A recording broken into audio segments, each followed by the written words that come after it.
पति ने पत्नी को किसी बात पर 3 थप्पड़ जड़ दिए। पत्नी ने इसके जवाब में अपना सैंडल पति की तरफ फेंका।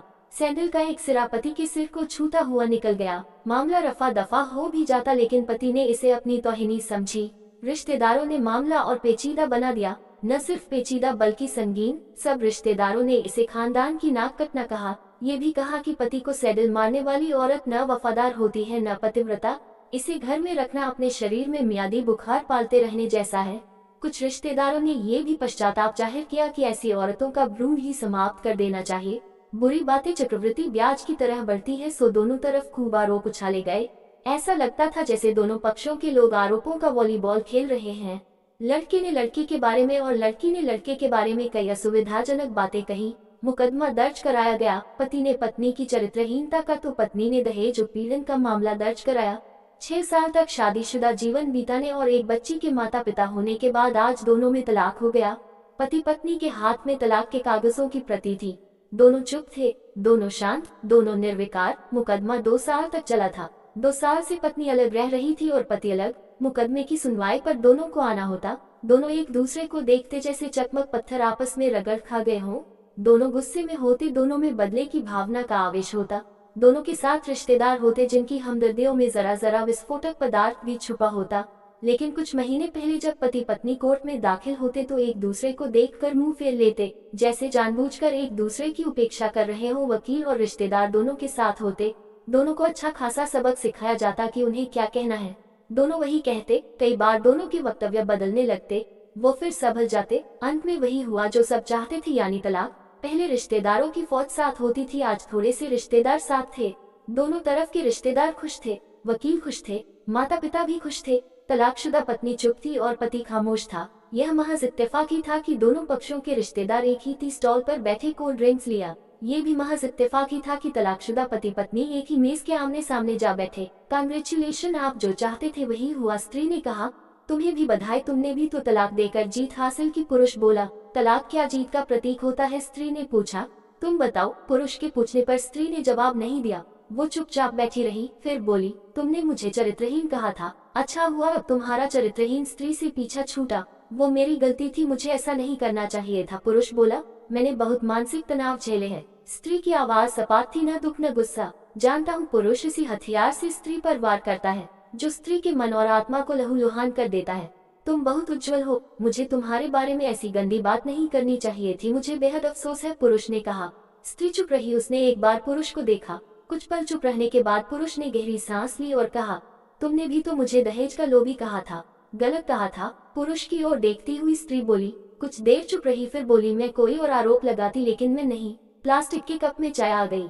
स्त्री ने चाय उठाई। चाय जरा सी छलकी। गर्म चाय स्त्री के हाथ पर गिरी। सी की आवाज निकली। पुरुष के गले में उसी क्षण ओ की आवाज निकली। स्त्री ने पुरुष को देखा। पुरुष स्त्री को देखे जा रहा था। तुम्हारा कमर दर्द कैसा है? ऐसा ही है, कभी वोवरॉन तो कभी काम्बिफ्लेम। स्त्री ने बात खत्म करनी चाहिए। तुम एक्सरसाइज भी तो नहीं करती, पुरुष ने कहा तो स्त्री फीकी हंसी हंस दी। तुम्हारे अस्थमा की क्या कंडीशन है, फिर अटैक तो नहीं पड़े? स्त्री ने पूछा। अस्थमा, डॉक्टर सूरी ने स्ट्रेन मेंटल स्ट्रेस कम करने को कहा है, पुरुष ने जानकारी दी। स्त्री ने पुरुष को देखा, देखती रही एकटक, जैसे पुरुष के चेहरे पर छपे तनाव को पढ़ रही हो। इन्हेलर तो लेते रहते हो ना? स्त्री ने पुरुष के चेहरे से नजरें हटाई और पूछा। हाँ, लेता रहता हूँ, आज लाना याद नहीं रहा, पुरुष ने कहा। तभी आज तुम्हारी सांस उखड़ी उखड़ी सी है, स्त्री ने हमदर्द लहजे में कहा। हाँ, कुछ इस वजह से और कुछ, पुरुष कहते कहते रुक गया। कुछ तनाव के कारण, स्त्री ने बात पूरी की। पुरुष कुछ सोचता रहा, फिर बोला, तुम्हें 4 लाख रुपए देने हैं और 6,000 रुपए महीना भी। हाँ, फिर स्त्री ने पूछा। वसुंधरा में फ्लैट है, तुम्हें तो पता है, मैं उसे तुम्हारे नाम कर देता हूँ। 4 लाख रुपए फिलहाल मेरे पास नहीं है, पुरुष ने अपने मन की बात कही। वसुंधरा वाले फ्लैट की कीमत तो 20 लाख रुपए होगी, मुझे सिर्फ 4 लाख रुपए चाहिए, स्त्री ने स्पष्ट किया। बिटिया बड़ी होगी, 100 खर्च होते हैं, पुरुष ने कहा। वो तो तुम 6,000 रुपए महीना मुझे देते रहोगी, स्त्री बोली। हाँ, जरूर दूंगा, 4 लाख अगर तुम्हारे पास नहीं है तो मुझे मत देना, स्त्री ने कहा। उसके स्वर में पुराने संबंधों की गर्द थी। पुरुष उसका चेहरा देखता रहा। कितनी सहृदय और कितनी सुंदर लग रही थी सामने बैठी स्त्री जो कभी उसकी पत्नी हुआ करती थी। स्त्री पुरुष को देख रही थी और सोच रही थी, कितना सरल स्वभाव का है ये पुरुष जो कभी उसका पति हुआ करता था, कितना प्यार करता था उससे। एक बार हरिद्वार में जब वह गंगा में स्नान कर रही थी तो उसके हाथ से जंजीर छूट गई। फिर पागलों की तरह वह बचाने चला आया था। उसे खुद तैरना नहीं आता था लाट साहब को, और मुझे बचाने की कोशिशें करता रहा था। कितना अच्छा है, मैं ही खून निकालती रही। पुरुष एकटक स्त्री को देख रहा था और सोच रहा था कितना ध्यान रखती थी। स्टीम के लिए पानी उबाल कर जग में डाल देती, उसके लिए हमेशा इनहेलर खरीद कर लाती। सेरेटाइड आक्यूहेलर बहुत महंगा था, हर महीने कंजूसी करती, पैसे बचाती और आक्यूहेलर खरीद लाती।